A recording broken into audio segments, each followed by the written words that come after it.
In this video, I'm going to be talking about the crucial mistake that 95% of people make each and every single morning that sets them up for a bad day. And I'm going to give you 5 simple hacks that you can implement so you are in that top 5% in order for you to have the best possible start to the day every single morning.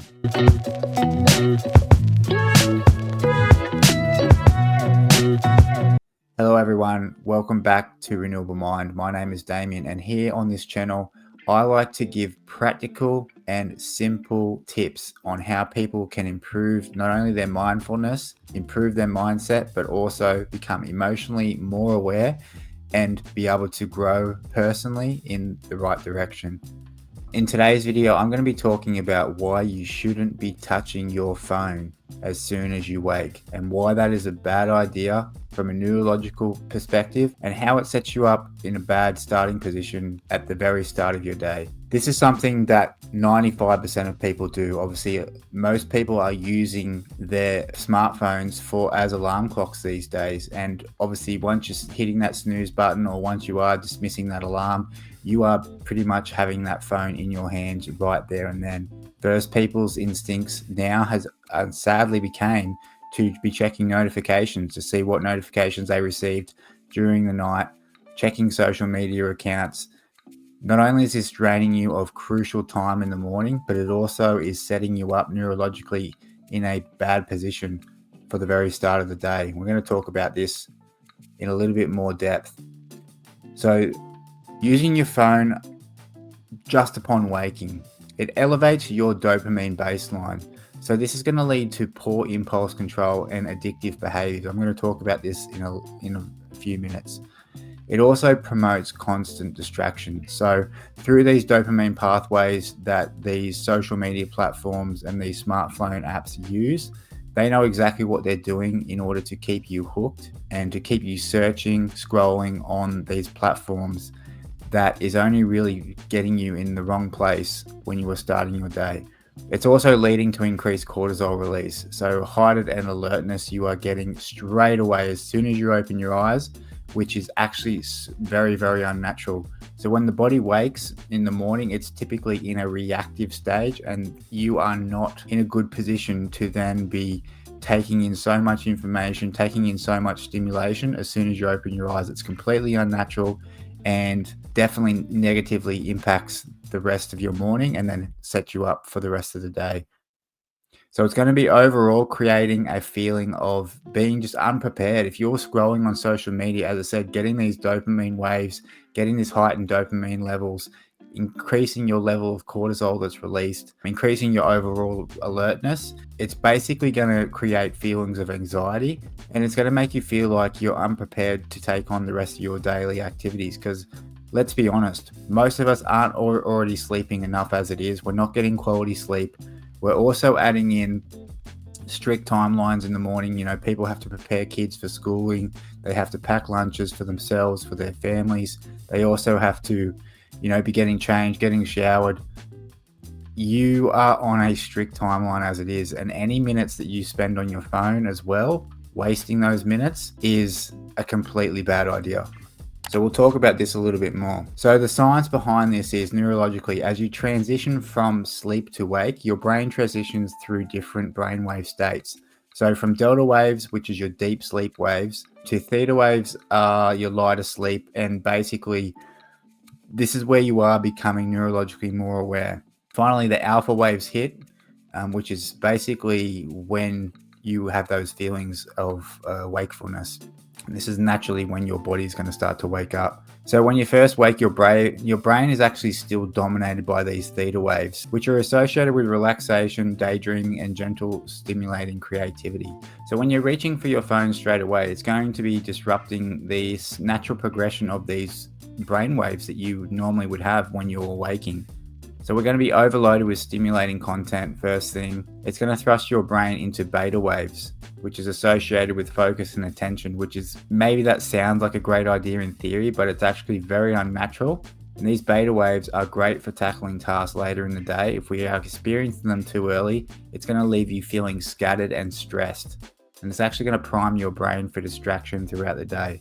Now, before I was talking about an elevated dopamine baseline.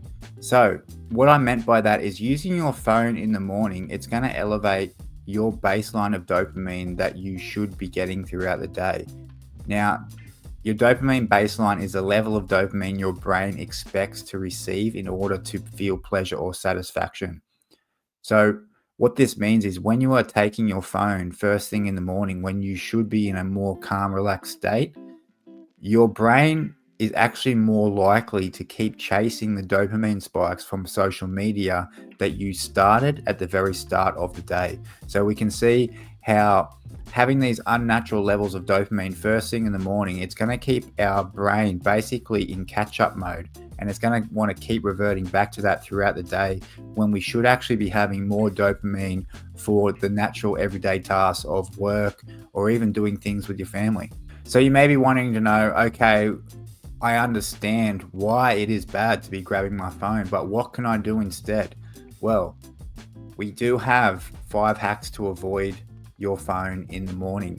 Sunshine before screens. Now, this is not possible in every part of the world, but be sure if you are waking up on the sunnier side of the world in the morning, your first priority should be getting some sort of sunshine. I don't care if it's 5 minutes, 2 minutes, 3 minutes, whatever time you can actually afford is going to be beneficial for getting natural sunlight, not only on your skin, but into your eyes as well. You should be using a traditional alarm clock. Now, this may sound very old school or hippie, but actually doing this is going to prevent having your phone, which is another one that we have here towards the end, having your phone away from your bedside table. So it's going to take away that urge, and it's going to limit the chance that you have to be picking up that phone as that alarm clock goes off in the morning. As I said, to be doing that at because people need to understand you are doing this at somewhat of a subconscious level.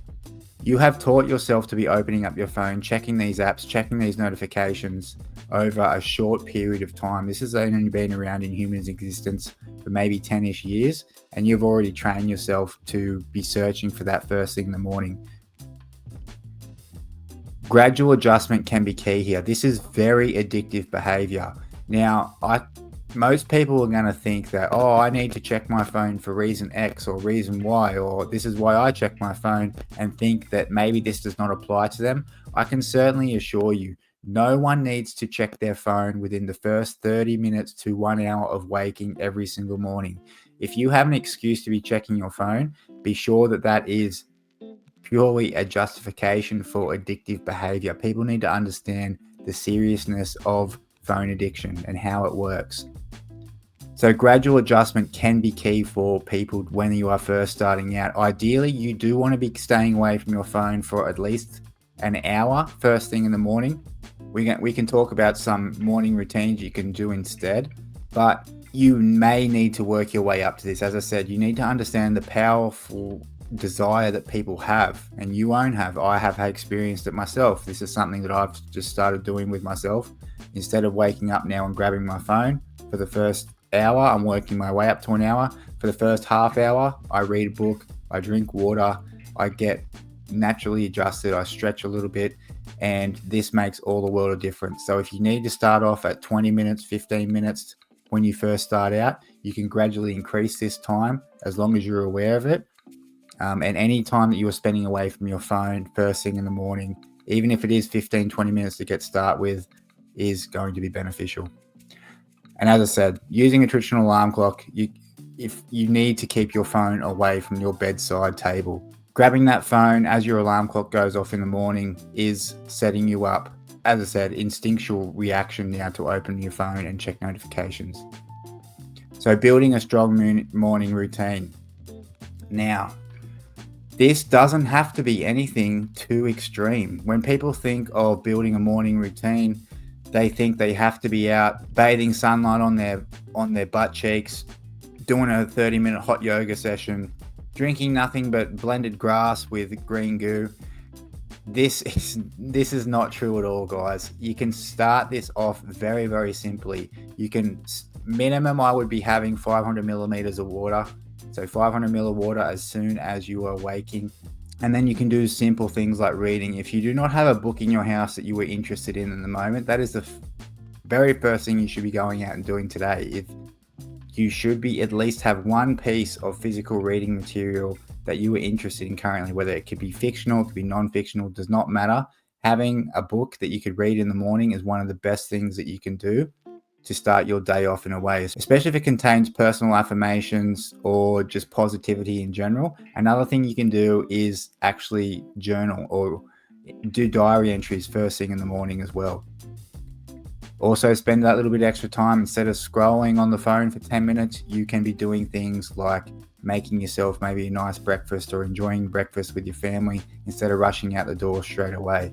No need to doing things like meditation, journaling, drinking your water, maybe a little bit of a stretch, getting some sunshine, preparing a nice breakfast, enjoying a little bit extra few minutes with your family.